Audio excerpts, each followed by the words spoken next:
हो गई है, लेकिन इसी पर जमकर बहसबाजी देखने को मिल रही है। अब मुस्लिम संगठन सवाल ये उठा रहे हैं कि अब आगे आने वाले समय में गुमराह किया जा रहा है, लेकिन सरकार का साफ कहना है कि इस बिल का विरोध आम लोग नहीं कर रहे, सिर्फ राजनीति से जुड़े मुसलमान ही कर रहे हैं।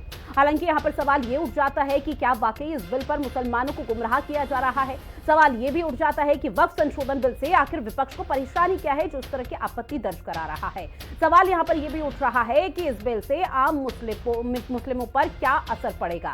आज इसी मुद्दे पर चर्चा करेंगे, लेकिन उससे पहले क्या कुछ रिएक्शन सियासतदानों के सामने आए, जरा वो सुनिए। गुमराह किया जा रहा है कि अगर ये कानून पास होगा तो मस्जिदें चली जाएंगी, ईदगाह चली जाएगी, कब्रिस्तान चला जाएगा। ये क्या चाहते हैं? देश में कहीं ना कहीं बदअमनी पैदा करना चाहते हैं, अस्थिरता पैदा करना चाहते हैं। ये कौन सी साजिश है? देखिए, उसके अंदर इतनी खामियां हैं। अगर ये वहां बोलने का मौका देंगे तो सारी चीजें देश के सामने भी आएंगी। हम बाहर तो बोल ही रहे हैं, वो पूरी तरीके से गैर संवैधानिक है। उसके वो संविधान की कई धाराओं के ऊपर ओवरलैपिंग कर रहा है। संविधान की धाराओं के ऊपर ओवरलैपिंग नहीं की जा सकती।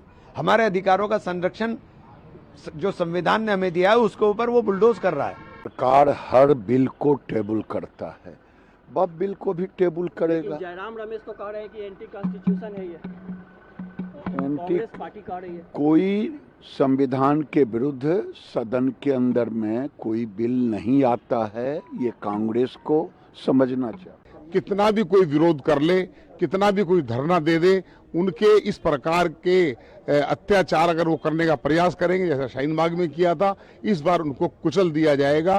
किसी को भी धर्म के आधार पर ना कोई आरक्षण मिलेगा और ना किसी को वक्फ की प्रॉपर्टी के ऊपर, किसी भी प्रॉपर्टी पर वो हाथ रख दे वक्फ की हो जाएगी। ये अब होने वाला नहीं है। ये देश नरेंद्र मोदी का, अमित शाह जी का देश है।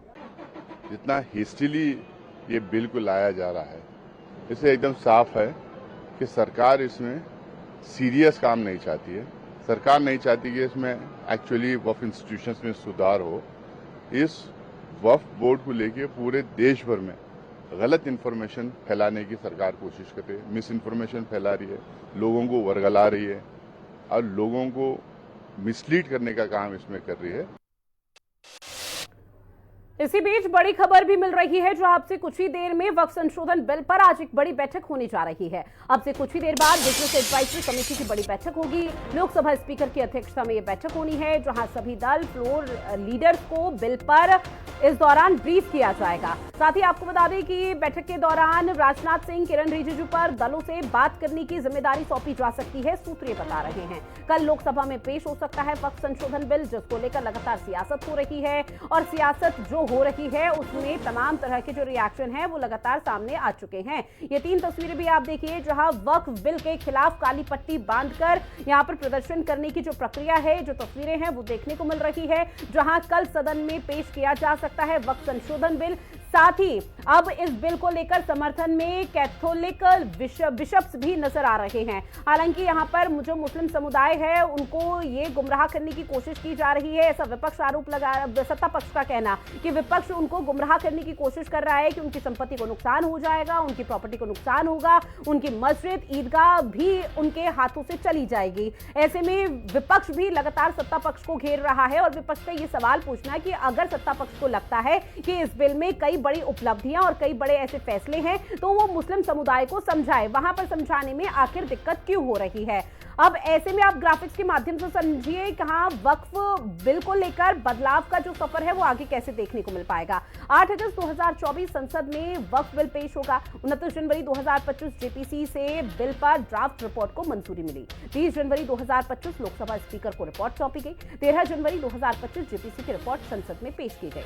वहीं वक्फ बिल पर सरकार का जो रुख है वो भी जरा समझ लीजिए, जहां सरकार का कहना है कि बिल के विरोधी मुसलमानों को गुमराह कर रहे हैं। विरोध करने वालों के वक्फ जमीन को हथियार है, वक्फ की बताई जमीन का हिसाब किताब होना चाहिए। विरोध करने वालों ने वक्फ जमीन को हथियाया है, जहां यह भी कहा जा रहा है कि आम मुसलमान वक्फ का समर्थन कर रहा है। अगर संवैधानिक कानून लाएंगे तो क्या सुप्रीम कोर्ट चुप बैठेगा। साथ ही अब वक्फ बिल लोकसभा जो कल पेश होगा, जहां बिल के साथ 294 जो संख्या बल है वो चाहिए। अब बिल के खिलाफ 248 संख्या है। अभी एक का फिलहाल तय नहीं हो पाया, लेकिन कल किस तरह की पशुपेश की स्थिति यहां पर देखने को मिल पाएगी वो देखना बेहद महत्वपूर्ण रहने वाला है। जिसके चलते ये भी कहा जा रहा है जब सदन की कार्यवाही का कल आगाज होगा और वक्फ संशोधन बिल को लेकर चर्चा होगी तो उस दौरान हंगामे की भीड़ चढ़ सकता है और विपक्ष की तरफ से जोरदार हंगामा किया जा सकता है, क्योंकि वक्फ संशोधन बिल को लेकर अभी ईद जिस तरह से कल मनाई गई थी उसमें भी जो मुस्लिम समुदाय है कुछ लोगों का और संगठनों का यहां पर जो नाराजगी है वो देखने को मिल पाई थी, जहां उनका ये कहना था कि वक्फ संशोधन बिल जिस तरह से लाया जा रहा है वो हमारे लिए किसी भी बदलाव का स्रोत नहीं बनेगा। ऐसे में सरकार को इस पर सोचना चाहिए। लेकिन अब इस पूरे मामले पर सरकार का क्या रवैया सामने आता है, सरकार किस तरह से अपने स्टैंड को क्लियर करती है और क्या वो यहां पर मुस्लिम समुदाय को समझाने की जो कोशिश लगातार की जा रही है उसमें सफल हो पाती है या नहीं, ये तो आने वाला वक्त बताएगा, क्योंकि फिलहाल इंतजार किया जा रहा है कल का। हालांकि अभी आधिकारिक तौर पर कोई ऐसा बयान सामने नहीं आया, लेकिन इंतजार यही हो रहा है और अटकलें यही लगाई जा रही है कि कल वक्फ संशोधन बिल को पटल पर रखा जाएगा और वहां पर पेश किया जा सकता है। ऐसे में जेडीयू और इसके साथ ही टीडीपी का जिक्र किया जाए तो उनकी तरफ से वक्फ बिल को लेकर कॉपी मांगी गई है। उन्होंने कहा हम स्टडी करेंगे, उसके बाद ही जो भी आगे की चीजें हैं उसे क्लियर किया जाएगा। तो अभी जो चीजें देखने को मिल पा रही है वो निश्चित तौर पर थोड़ी असमंजस की जरूर है, लेकिन विपक्ष और सत्ता पक्ष एक बार फिर से आमने सामने आ चुके हैं। विपक्ष का यह आरोप है कि इस बिल को लेकर मुसलमानों की संपत्ति प्रॉपर्टी को नुकसान पहुंचाने की कोशिश की जा रही है और विशेष समुदाय के लोग यानी कि मुस्लिम समुदाय के लोगों को जबरदस्ती परेशान बीजेपी कर रही है, क्योंकि बीजेपी हिंदुत्व के एजेंडे पर चल रही है। ये लगातार आरोप विपक्ष की तरफ से लगाए जा रहे हैं। वहीं सत्ता पक्ष का यह कहना कि महज गुमराह करने की कोशिश की जा रही है, मुस्लिम समुदाय को बरगलाया जा रहा है। खास पैनल हमारे साथ जुड़ा हुआ है जिनसे आप सभी का परिचय करा दे। अपर्णा दीक्षित जी जो कि बीजेपी की प्रवक्ता हमारे साथ जुड़ चुकी हैं, साथ ही अली अब्बास जी समाजवादी पार्टी के प्रवक्ता हमारे साथ जुड़े हुए हैं, अनवर जिलानी जी जो कि इस्लामिक स्कॉलर है हमारे साथ जुड़ गए हैं और इस्लामिक स्कॉलर मोहम्मद शोएब सिद्दीकी जी भी हमारे साथ जुड़ चुके हैं। आप चारों का सबसे पहले तो बहुत स्वागत हिंदी खबर में। अली अब्बास जी, सबसे पहले आज शुरुआत में आपसे करूंगी इस चर्चा की, चूंकि सर देखिए वक्फ संशोधन बिल को लेकर लगातार सत्ता पक्ष का यह कहना कि विपक्ष गुमराह कर रहा है मुस्लिम समुदाय को, और जिस तरह से कल ईद का त्योहार सेलिब्रेट किया गया था वहां भी कुछ मुस्लिम संगठन और कुछ मुस्लिम लोगों की जो रिएक्शन सामने आए थे उसमें लगातार वक्फ संशोधन बिल को लेकर नाराजगी जताई जा रही थी। ऐसे में समाजवादी पार्टी का क्या सोचना? देखिए, किसी ने बोला है बिगड़ती है जिस वक्त जालिम की नीयत, नहीं काम आती दलील और हुज्जत। ये सरकार जो है मुसलमानों के अधिकारों पर लगातार जो है चोट कर रही है, मुसलमानों के हकूक छीनने का काम कर रही है। ये सरकार जो है चाहती है कि मुसलमान को इस लायक ना छोड़ा जाए कि जो कल को अपने बच्चों को पढ़ा ले।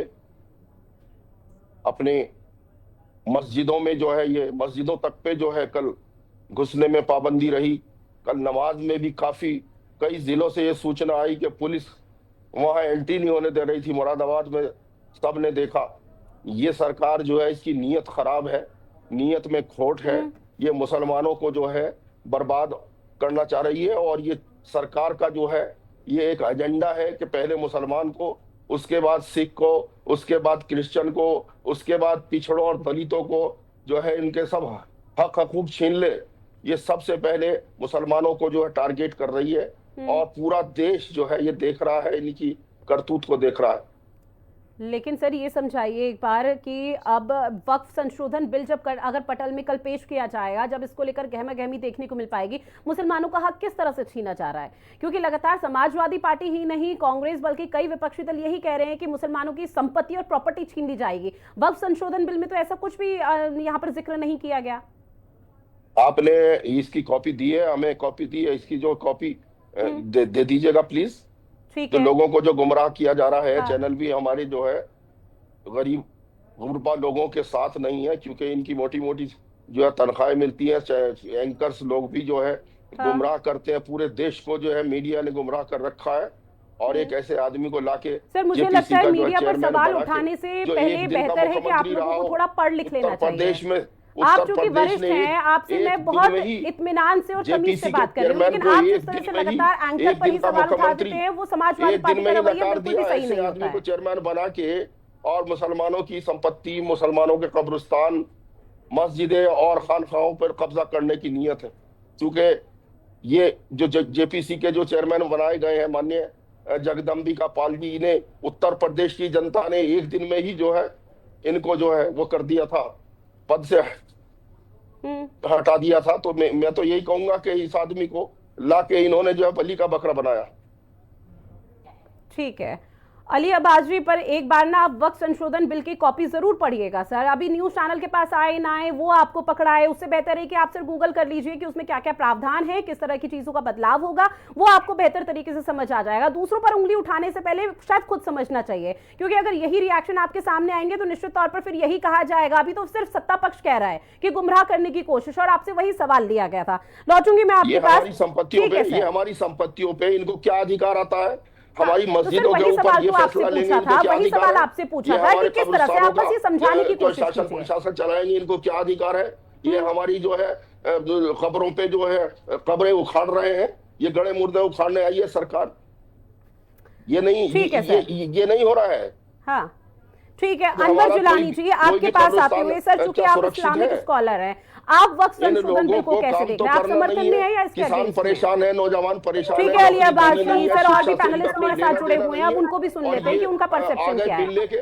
अली अब्बासी आवाज पहुंच रही है सर?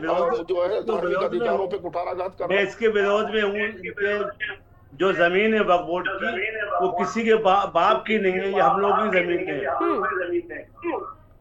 और हम लोगों ने अभी तक जो भी है हम लोगों ने जो है मेहनत से कमा के गरीब यतीमों के लिए। अनवर जिलानी जी मैं लौट रही हूँ सर आपके पास। मोहम्मद शोएब सिद्दीकी जी आपके पास आते हुए सर, चूंकि देखिए अब लगातार देश में कई गुट यहाँ पर हो चुके हैं सिर्फ वक्फ संशोधन बिल को लेकर। अब ऐसे में आपका क्या सोचना है कि वक्फ संशोधन बिल मुस्लिम समुदाय के हित में है या उनके अगेंस्ट में है, जिस तरह का से अली अब्बासी भी कर रहे हैं? देखिए मैडम, बिल्कुल ये हकीकत है कि मुसलमान के खिलाफ ही मामला है। कल पेश होगा तो फिर बात की जाएगी, लेकिन सबसे पहले मैं मुल्क के वजीर आजम नरेंद्र मोदी जी को और रियासत के वजीर आला योगी आदित्यनाथ जी को, आपको, अहले वतन को ईद की दिल की गहराइयों से मुबारकबाद देता हूँ। देखिए हमारे जो बाप दादाओं ने ज़मीन दी थी तो उन्होंने इसलिए दिया था कि आने वाले वक्तों में इस पर कॉलेजेस बने, सोसाइटियाँ बने, गरीब औरतों की मदद की जाए, यतीम बच्चों की मदद की जाए, इस पर काम के लिए दिया था। तो मैं समझता हूं कि हुकूमत को इसमें बहुत ज्यादा मुदाखलत करने की जरूरत नहीं होनी चाहिए थी। आप देखिए कि कम से कम आम आवाम में जाते, आम आवाम से पूछते कि आपको हक मिला कि नहीं मिला। ये भी हकीकत है, जो सच्चाई है कि जो वक्त की जमीनें हमारे बाप दादा सब दे गए थे उस पर उस तरह से काम नहीं हुआ जिस तरह से होना चाहिए। तो जाहिर सी बात है इस पर गवर्नमेंट की नजर थी और गवर्नमेंट नजर देखा, गवर्नमेंट को मौका मिला। देखिए अगर ये कोई कहे कि मुसलमान की भलाई के लिए ये कदम उठाया जा रहा है तो मैं समझता हूँ ये सरासर झूठ होगा। कि सुबह मैं 12:30 पे डिबेट दे रहा हूँ, आपसे कहूँ रात के 12:30 बज रहे हैं तो लोग कहेंगे शोएब पागल हैं।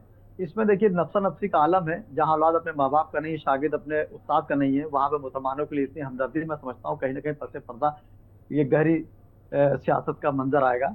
क्योंकि आप देखिए जो हमारी ज़मीनें थी उसमें JCP की मीटिंगें हुई, उसमें बड़े बड़े लोग बुलाए गए। आप देखिए कांग्रेस नहीं, जैसे लोग कह रहे हैं कांग्रेस भी खिलाफ है, कांग्रेस चली सपा के साथ है, सपा कांग्रेस के साथ है। आप देखिए जो मरकजी हुकूमत हो चाहे रियासती हुकूमत हो, उनमें जो सरकारें इन्वॉल्व हैं वो इसके खिलाफ बात कर रही है। नीतीश कुमार का अपना स्टैंड है, आने वाले इलेक्शन में नीतीश कुमार खुद परेशान है, मैं क्या करूं, इधर जाऊं कि उधर जाऊं। आप देखिए ममता चली खुली हुई बात कर रही, चली कोई बात नहीं। आप देखिए आपके चंद्रबाबू नायडू जी देखिए, वो उनके 2-4 दिन पहले बयान ऊपर नीचे आए थे तो उस पर सरकार भी कश्मकश में थी क्या किया जाए। तो मैं समझता हूँ कि ये जो चीज है ये मुसलमानों की फेवर की है, इसमें थोड़ा बहुत अमेंडमेंट कर दिए। जैसे शोएब की चीज नहीं मिल रही है तो उस पर आप कर दिए। इसमें लग रहा है मुसलमान एक समुदाय को लग रहा है कि मेरी चीज दी हुई निकल जाएगी।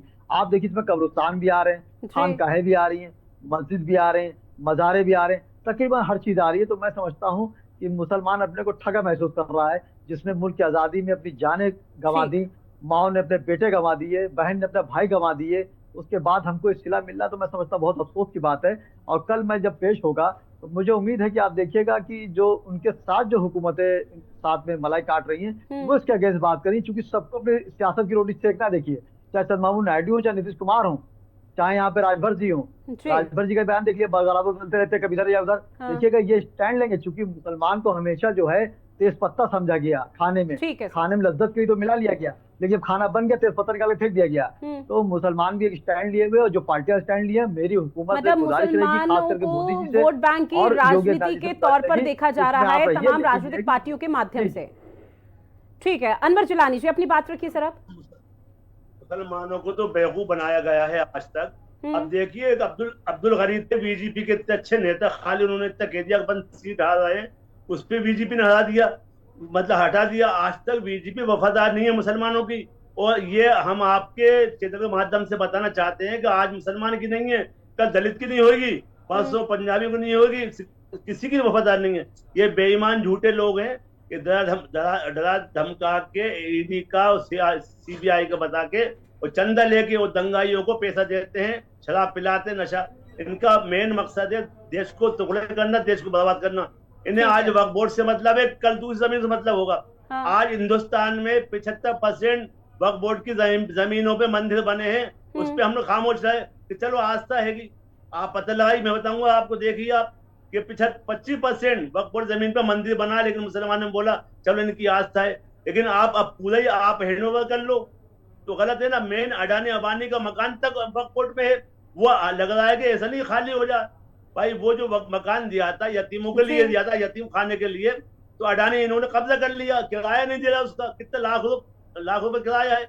तो ये चाहते हैं किसी तरह से मुसलमानों को अपन डरा धमका के और फिर उनका दूसरों को भी करेंगे। तो ये वफादार किसी के नहीं है, ना देश के हैं ना देशवासियों के। आप मुझे बता दिए एक भी बीजेपी और या आरएसएस ने हिंदुस्तान में कौन सा मंदिर बनाया बड़ा, एक नाम बता दिए आप। आज पैसा आया, कमाया बहुत, तो आज इन्होंने बड़े बड़े कार्यालय बना दिए, लेकिन आज तक एक भी मंदिर खूबसूरत नहीं बना हिंदुस्तान में।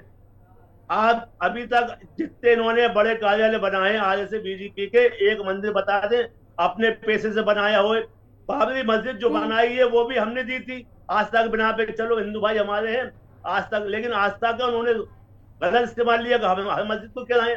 ठीक है सर, मैं आपको इंटरप्ट कर रही हूँ, क्योंकि आपने बाबरी मस्जिद का जिक्र किया तो मैं आपको ये क्लियर कर दूं, बाबरी मस्जिद आपने तो नहीं दी है, तो ये तो मत बोलिए कि बाबरी मस्जिद हम लोगों ने दी, आस्था का विषय है। लेकिन मेरा सवाल आपसे ये था सर, सुनिए जिलानी जी, अपर्णा दीक्षित जी भी हमारे साथ जुड़ी हुई है, उनसे भी मुझे जानना है कि आप लोगों की तरफ से जो सवाल उठाए जा रहे हैं उसको लेकर बीजेपी का क्या कहना है। लेकिन उससे पहले एक सवाल आपसे ये रहेगा सर, मुझे ये बताइए कि जो वक्फ संशोधन बिल है इसमें आपत्ति क्या है, कौन सा वो एक ऐसा पॉइंट है जिसकी वजह से आप लोगों की तरफ से नाराजगी दर्ज कराई जा रही है? आपत्ति ये है, एक तो आपने पूरे स्कूल के सरकार वो जो उर्दू टीचर थे वो खत्म कर दिया आपने, है ना। अब आप चाह रहे हो कि वक्फ बोर्ड में जो मुसलमान बैठते हैं वो सब दूसरे बैठे ताकि मुसलमान हट जाए, मुसलमान को बिल्कुल बर्बाद करना चक्कर में हो ना। कलेक्टर एसपी की क्या जरूरत पड़ रही है हमें, हालांकि हम अदालतें सब कुछ हमारे, आप क्यों कर रहे हो, संविधान के खिलाफ जा रहे हो आप। भाई संविधान शपथ ली थी आपने। सर देखिए मोहम्मद शोएब सिद्दीकी जी भी हमारे साथ जुड़े हुए हैं, उनकी बात को अगर आपने गौर से सुना होगा तो उनकी तरफ से कहा भी गया कि वक्फ संशोधन बिल आप लोगों के पूर्वज ने वक्फ की जमीन जिस वजह से दी गई थी उसमें उस तरीके का काम नहीं हुआ है, तो शायद अगर इस तरह के बदलाव होंगे तो वैसा काम हो जाएगा जैसा आप लोग चाहते हैं। अब्बास भाई ने कुछ बातें की हैं, माशाल्लाह अच्छी बातें करी हैं, सही बात है। जो पैसे वाले हैं मुसलमान, उन्होंने वक्फ पर जमीन ले ली है, उनको गरीबों को हिस्सा नहीं मिला उसमें सही बात है। गरीबों को जो मिलना चाहिए था, जो गरीबों के लिए बनाई थी, वो गरीबों को नहीं मिली, ज्यादा मुसलमान के पैसे वालों को मिली है वो जमीनें। लेकिन 25% उसमें मंदिर बने हुए हैं, उस पर आपत्ति लगाई हमने, कभी किया ही नहीं, चलो आज तक। लेकिन अब आप पूरे हमारा दुकान चलाने चक्कर में हमें कंगाल कर दोगे, हम बर्दाश्त नहीं करेंगे इस बात के लिए, हम आंदोलन करेंगे। अपर्णा दीक्षित जी आपके पास आते हुए, क्योंकि तीनों पैनलिस्ट को आपने बड़े गौर से सुना होगा और ध्यान से भी सुना होगा कि सबके रिएक्शन ये है कि किसी भी तरह से वक्फ संशोधन बिल जो आप लोगों की तरफ से पेश किया जा रहा है या उसे बिल का प्रारूप दिया जाएगा, जो तमाम प्रावधान है उससे वो लोग सहमत नहीं है। उनका सीधा कहना है ये मुस्लिम समुदाय के हित में होता ही नहीं है। तो आप लोग किस तरह की उपलब्धियां गिना रहे हैं फिर? देखिए, मुझे लगता है विपक्ष जो है ना, भय भ्रम भ्रष्टाचार की राजनीति पे यकीन करती है। पहले डराओ, फिर भ्रम पैदा करो और उसके बाद फिर उनसे भ्रष्टाचार कराओ। तो कुल मिला के ये जो वक्फ बिल की बात हो रही है, पहले सरकार ने जब पेश किया था उसके कितने सारे ऐसी बैठकें हुई हैं जिनमें हर समुदाय विशेष के लोगों को बुला के, सभी मौलाना मस्जिदों को और सभी जो मुस्लिम संस्थाएं हैं उनको बुला के उन सबके साथ बैठक की है और बाकायदा आगे बढ़े हैं। और सबसे उन्होंने निर्णय की स्थिति पूछी है कि आपका सुझाव क्या है, सुझाव दिए गए, बीच में ना बोले तो ज्यादा अच्छा है, मैं सबका सुन रही थी। तो इनके सुझाव दिए गए हैं, ये पूरी कोशिश की है भारतीय जनता पार्टी ने, और एनडीए सरकार ने, लेकिन इन्होंने भी बता रही है, मेरी बहन बता आप रही कह है। रहे हैं, ठीक है अनवर जिलानी जी, आप सुन लीजिए। अपर्णा दीक्षित जी, चूंकि आपने उन्होंने- जिक्र किया कि कुछ उसका- मौलानाओं को भी बुलाया गया था और इस्लामिक धर्मगुरुओं को बुलाया गया था, वो मना कर रहे हैं। अनवर जिलानी जी का कहना है कि किसी को नहीं बुलाया था। बुलाया था। ठीक है, अब से सुन लीजिए, अब सुन लीजिए। क्यों नहीं बुलाया गया था? ऑल इंडिया सुन्नी जयपुर मेला को बुलाया, Indian Muslim all India personal law board को बुलाया गया था, राजस्थान से मुस्लिम वक्फ दिल्ली से सुन्नी बोर्ड को, कितने सारी संस्थाओं को बैठ के बुलाया गया था, बाकायदा सबसे राय ली गई है। ये इस तरीके की जो मैं बता रही हूँ ना आपको, आपने पेपर करने की कोशिश की जा रही है। कितनी संस्थाएं हैं जिनके धर्मगुरुओं को बुलाया गया है। आपने घुमा फिरा के झूठ बोल रही है, कह रहे हैं कि अनवर जिलानी जी, सर बीच में इंटरप्ट मत कीजिए। बाकी पैनलिस्ट भी जुड़े हुए हैं, थोड़ी डिबेट की मर्यादा उन्हीं से सीख लीजिए। सर सुन लीजिए, आपकी बारी थी, आपसे सवाल पूछे, आपने जवाब दिया। अब सुन लीजिए, आप लोगों की तरफ से ही सवाल उठाए गए हैं। अपर्णा जी, तो क्या हुआ है कि सबसे पूछ के राय मशवरा करके ही आगे बढ़ाया गया था। जेपीसी में भेजने का मतलब भी यही था कि सारे विपक्षी दलों को भी सुना जाए और जो हमारी धार्मिक संस्थाएं हैं मुस्लिमों की, उनको भी सुना जाए। और उन्होंने बाकायदा आगे आके अपनी मुखर तरीके से बात रखी भी है और उन्होंने सुनी भी है। तो पूरा विचार विमर्श करके ही यहाँ तक लाया गया है ताकि लोगों को ये परेशानी ना हो कि जो झूठ और भ्रम फैलाया जा रहा है कि उनकी संपत्तियां हड़प लेंगे, मस्जिदें हड़प लेंगे, उनके देखिए मैं बता दूं आपको, निराधार है, कोई किसी की छीनी जा रही है। अगर छीनी जाएगी तो आपके लिए कानून बना दिया गया है। सरकार में, संविधान में कहीं नहीं लिखा है बहन आपको नहीं मालूम, ये निरर्थक है। आपको नहीं मालूम, उन्होंने उन लोगों अपर्णा जी 1 मिनट में लौट रही हूँ। अनवर जिलानी जी, पहले सर आपकी तरफ से कहा गया है कि मुस्लिम समुदाय से किसी को नहीं बुलाया गया था जब जेपीसी की बैठक हुई थी, सलाह मशवरा किया गया। अब उन्होंने यहाँ पर कुछ संगठनों के नाम बताए, बीजेपी की तरफ से अपर्णा दीक्षित की तरफ से वो नाम बताए गए, तो आप कह रहे हैं कि उन्हें सीडी और ईबीआई की धमकियों से बुलाया गया था। सर कम से कम किसी एक बात पर तो टिके रहिए ना, आप उनको भी नहीं बोलने दे रहे हैं, अपनी बात का भी आप गौरव मापदंड अपना रहे हैं। मैडम उमर इलियासी जो हमारे हैं हिंदुस्तान का बड़ा वो है बेईमान झूठा आदमी है, उसने बिठाया उमर इलियासी होता कौन है? काली पट्टी बंधवा सके, नकली आदमी है, वो मुसलमान है। इनको विरोध करना है कि मलाई जो मिल रही है वो मलाई अब सरकार नहीं मिलने देगी। गरीब आप बताइए मुझे क्यों नहीं मिल रहा इन है? बातों से देश का हित बताओ, आप ये बताइए। ठीक है शोएब सिद्दीकी जी, आपके पास आते हुए, क्योंकि देखिए एक तरफ कई आरोप यहाँ पर लगाए जा रहे हैं बीजेपी पर, केंद्र सरकार पर, लेकिन अगर कल पेश हो जाता है बिल, उसके बाद क्या आप देख पा रहे हैं कि कुछ बड़ा बदलाव हो पाएगा? बदलाव नहीं, हम लोग विरोध करेंगे। अनवर जिलानी जी सुन लीजिए सर, बीच में आप बहुत इरिटेट कर रहे हैं, इंटरप्ट मत कीजिए बार बार। ये बोलिए सिद्दीकी जी। देखिए मैडम ऐसा है, जी मैडम देखिए ऐसा है कि कुछ तो होते हैं मोहब्बत में जुनून के आसार और कुछ लोग भी दीवाना बना देते हैं। ये हकीकत है कि वक्त की जमीनें जो हमारे बाप दादाओं ने दी थी, देखिए मैंने हमेशा सच्ची बात कही, चाहे वो अदालत हो या जंग का मैदान। देखिए जो जमीनें वक्त की दी गई थी और जिस मकसद से दी गई थी उस मकसद पर वो खरी नहीं होती, इसमें कोई दो राय नहीं है। आज पे बिल्डर भी कब्जा करे हुए हैं, कहीं कहीं मकानात बने हुए हैं, कहीं मैरिज हॉल बने हुए हैं और उस पर लोग रकम खुद खा पी रहे हैं। जिस मत के लिए दी गई थी नहीं दी जा रही है, इसमें कोई दो राय नहीं, सच्ची बात यही है। लेकिन होता क्या है कि देखिए अगर किसी का बेटा बहुत खराब है तो उसको जान से नहीं मार देंगे, उसके वालिदैन से कहेंगे बेटा आपका ये है, इसमें कमियां हैं तो सही करिए। तो गवर्नमेंट ने जो स्टैंड लिया है उससे उस समुदाय को लग रहा है कि मेरी चीज जो मेरे बाप दादों ने हमें दी थी वो हमसे छीनी जा रही है। तो इसमें कम से कम मुल्क के वजीर आजम को, रियासत जितनी रियासतें हैं, वक्फ बोर्ड की जमीन से यूपी में नहीं है, दिल्ली में, पूरे इंडिया में है, तो इतने जितनी भी रियासत के वजीर आला हैं और नरेंद्र मोदी जी, इनको कम से कम पब्लिक को कॉन्फ्रेंस लेना चाहिए था। लेने के बाद कि देखिए मैं इसमें इस तरह का अमेंडमेंट कर रहा हूँ, जिस तरह भी आप देखिए ये वक्फ बोर्ड है जो बन रहा है, सनातन बोर्ड बन रहा था, एक भी मुसलमान बताइए जिसने उसकी मुखालफत की हो। मैं आज आपको चैलेंज कर रहा हूँ कि जो सनातन बोर्ड बनना चाहिए, मेरे हिंदू भाइयों का मामला है, उसको मंदिर आम करना चाहिए। लेकिन जिस तरह एक मुसलमान को टारगेट बना के उसकी हर चीज को हड़पा जा रहा है, आप देखिए कब्रिस्तान सीधे तौर पर आप लोगों की तरफ से आरोप लगाया जा रहा है कि मुस्लिम समुदाय यानी कि मुस्लिम समुदाय को परेशान किया जा रहा है और जबरदस्ती का टारगेट करने की कोशिश इस वक्त बीजेपी कर रही है। बहरहाल समय की कमी है मेरे पास, आप सभी मेहमान जुड़े और इस महत्वपूर्ण विषय पर चर्चा की है, उसके लिए आप सभी का बहुत शुक्रिया। और खास पेशकश में इतना ही, आप बने रहिएगा हिंदी खबर के साथ। नमस्कार।